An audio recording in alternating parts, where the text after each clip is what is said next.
Ahora sí, está con nosotros la señorita Libertad Luz Piccinini. ¿Cómo estás, Eva? ¿Cómo estás? ¿Todo bien, vos? Bien. Bueno, esto nos está llamando que es el bloque de historia, arte y demás. Y demás yerbas, ¿no? Como siempre. Y bueno, hoy me toca hablar a mí sobre el cine, sobre los pioneros del cine. Este cine que ahora no se ve mucho y que se llamaba cine mudo, que en realidad es cine silente. Cine silente. Cine silente. ¿Por qué se llama cine silente? Porque justamente, si bien hay una falta de la voz, la realidad es que mudo no es, porque el contenido expresivo y actoral es muy importante, con lo cual... Tenías que ser buen actor. Tenés que ser muy buen actor, muy buen mímico también, como Chaplin, por ejemplo, o Buster Keaton.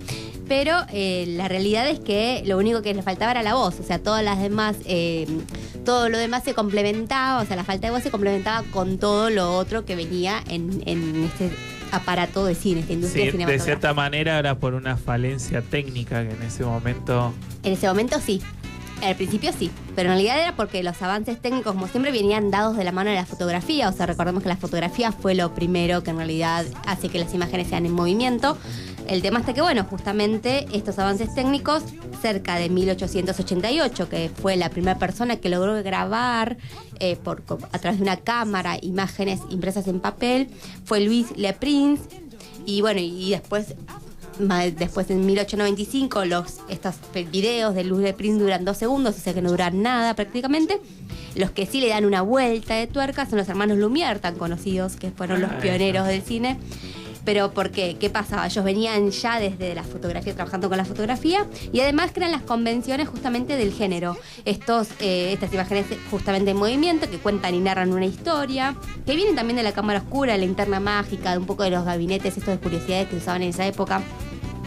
El fundido a negro, y las primeras imágenes que ellos logran hacer, que es con una cámara fija, no había cámara en movimiento como la de ahora, ni tampoco había exteriores. Pensemos que todo esto era grabado y filmado en ciertos estudios, o la representación, o sea, el video que representa a los Lumière es la avenida del tren, que es muy famosa, en donde todos los espectadores se asustan, digamos, porque parecía que el tren los iba a pasar por encima.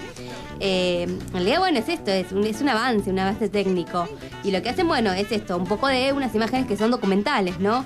Y que en realidad lo que buscan es como un avance social, porque obviamente pensemos que el avance, lo social, pasaba por el teatro o por algunos otros lugares, digamos, como bares y demás. Pero la realidad es que no había un cine, no había funciones de cine hasta ese momento, ¿no? Después sí, en realidad en 1902, ya con Méliès y Porter, que Méliès hace El viaje a la luna, que es un cortometraje en el cual suma estos efectos especiales. Sí, ya se empieza a tomar como un entretenimiento con fines espectaculares esto del cine. Pensemos que también en estudios fílmicos con bajos recursos, y duraban muy pocos minutos estas películas, ¿no? Estos filmes, estos pequeños cortos. Y lo importante es que tampoco estaban pensando estas personas que estaban haciendo el inicio de un nuevo arte. O sea, estas personas estaban experimentando. Claro, es como más una cosa de laboratorio científico que... Claro, estas personas están experimentando con muchos trucos de magia que se usaban en el momento, con esto de las salas oscuras, digamos, y un montón de otras cuestiones. Pero la realidad es que, bueno, ¿cómo se presentaban estas películas? ¿Cuál es el avance social que hacen estas películas? Bueno, la música que se utilizaba era en vivo, generalmente interpretada por una persona o por una orquesta, y a su vez tenían comentarios de un locutor.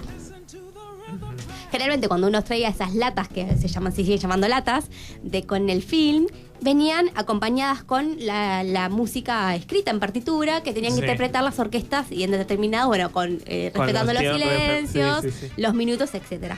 Todo un suceso. Claro, todo un suceso, aparte imagínate. Bueno, en 1915 con Griffith se hace El nacimiento de una nación, que en realidad es el primer largometraje sobre la guerra civil y dura 3 horas. ¿3 horas? Con lo cual, sí, 3 horas 10 dura la película.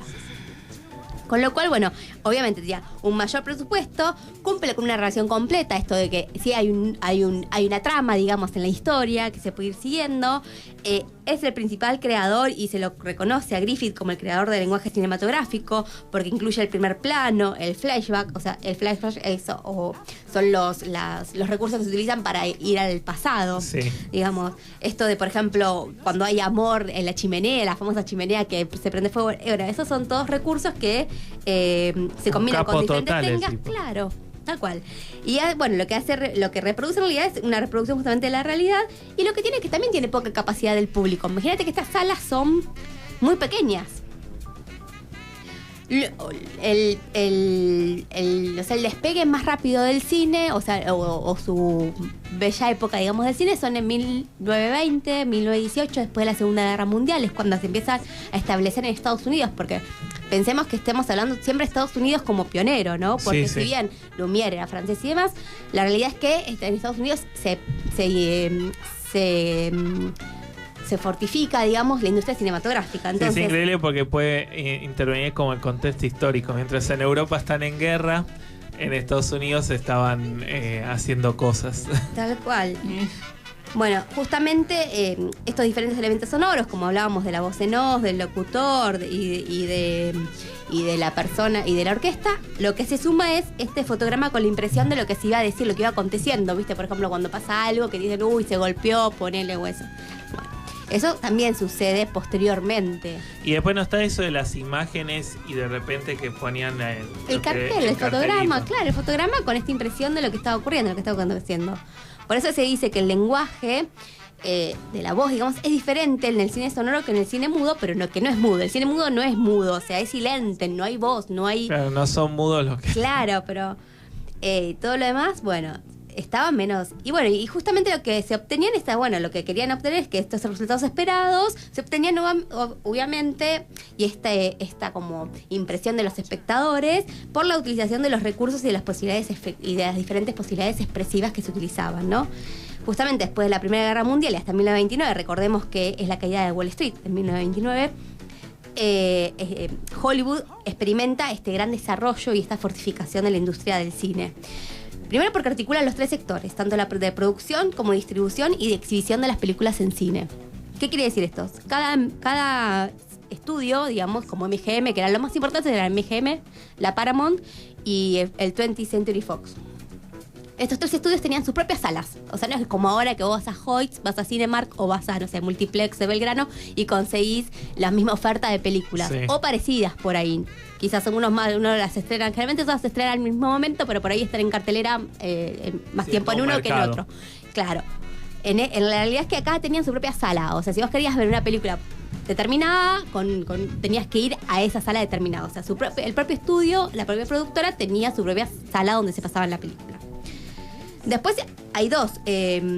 También en los años 20 lo que se fortifica es el tema de los géneros. O sea, la comedia, el melodrama, el western, todo eso se va como separando. O sea, sí, cada rubro. Cada género del cine se va separando. Después lo que hace este sistema es el sistema del Studio System. O sea, donde está la rígida división del trabajo, esto del director, los actores, los guionistas, los productores y el sistema de producción. Y después está el Star System. O sea, cada estudio vos podías determinar qué película era de cada estudio por la estrella que tenía, o sea, que convocaba. Claro, el actor. El actor que convocaba, tal cual.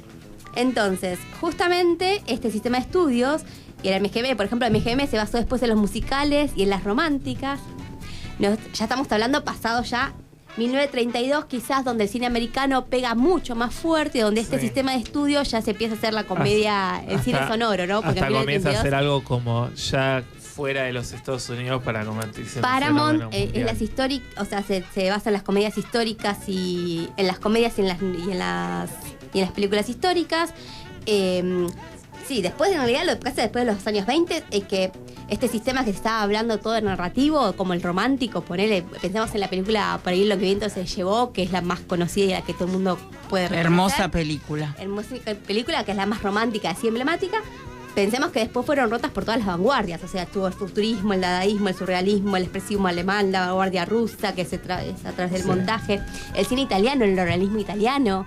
O sea, todo Sí, este no, ahí sistema ya es sí. que se había puesto, digamos, entre el contenido, o sea, la narrativa de las películas, que era justamente contar una historia, se va rompiendo a través de diferentes... Todas Sí, las Marta, porque vanguardias Estados vienen a Unidos romper. como que lo hace pragmático, práctico, digamos, tal. Claro. Y de repente hay tipo dice, ¿por qué tiene que ser así? Claro, vos pensás que también hubo muchas prohibiciones, o sea, los besos no se podían dar en cámara, ahora te voy a contar otras perlas, pero justamente también eso, se podía adivinar quién producía la película solamente por los artistas que aparecían, y cada estudio tenía su estilo y su toque característico al momento de producirlas y de justamente distribuirlas y de ponerlas en exhibición. Perlas, por ejemplo. Chaplin fue el único artista que, o sea, actor, digamos, que habiendo cine sonoro en 1932 siguió haciendo películas silentes. O sea, siguió respetando eso. Las personas afrodescendientes, digamos, estadounidenses, recién se incorporaron al cine después de Martin Luther King. O sea que tuvimos que esperar hasta la huelga del 55 de los colectivos y posteriormente su muerte para que las personas afrodescendientes Buenísimo. entraran en la pantalla del cine. Niños siempre se utilizaron, en la película del pibe de Chaplin también se utilizaban los niños, hasta la ley del trabajo infantil. Sí. O sea, estadounidense, o sea, posteriormente a la Primera Guerra Mundial, antes de la Primera Guerra Mundial, los niños trabajaban. Justamente también las jornadas laborales eran extensas. No había cine al exterior. Recién el cine exterior se ingresa en los años 60 con la Nouvelle Vague en Francia, que también fue un experimento. O sea, esto de tener el micrófono al aire libre, con los sonidos ambientales y demás, se ingresa en 1966. No sé, ¿qué otro dato curioso crees que...? No, interesante. No, ¿cuánto tardaron en grabar la película de 3 horas? Y más o menos pensá... Como 2 años más o menos. 3 años, porque él empezó en 1912 siendo director, que empezó con varias películas más cortas y hace el Nacimiento de una Nación en 1915. En 1915 se estrena en los cines, o sea, en las salas determinadas. Lo que Tampoco debería se hacer pasa. editar eso, cómo hacer el guión, es una locura. Y guión no había, si no había voces. Claro. Había imágenes, Pues había una escenografía muy importante, una realización muy importante. O sea, imagínate que todo el sistema viene muy pegado de la ópera también. Sí. O sea, de la ópera en el sentido del vestuario, ¿no? De lo expresivo, de lo actoral. Si bien se despega después, Sí, de hecho, ¿no? las tomas de las cámaras deben ser como escenas de teatro. Tipo Claro, son parecía. fijas. El sistema de las puertas, por ejemplo, de la comedia del arte. O sea, este sistema de puertas de donde uno sale, el otro entra, o sea, y todo en la misma escena y fijo. Sí. Bueno, sí, todo eso viene mucho del teatro, los primeros tiempos, muchas cosas del teatro. Bueno, podemos hacer después una segunda parte ya más contemporánea. Del cine sonoro, sí, podemos hacer una. Bueno, muchas gracias, Libertad. Sigamos con más música con los Red Hot Chili Peppers.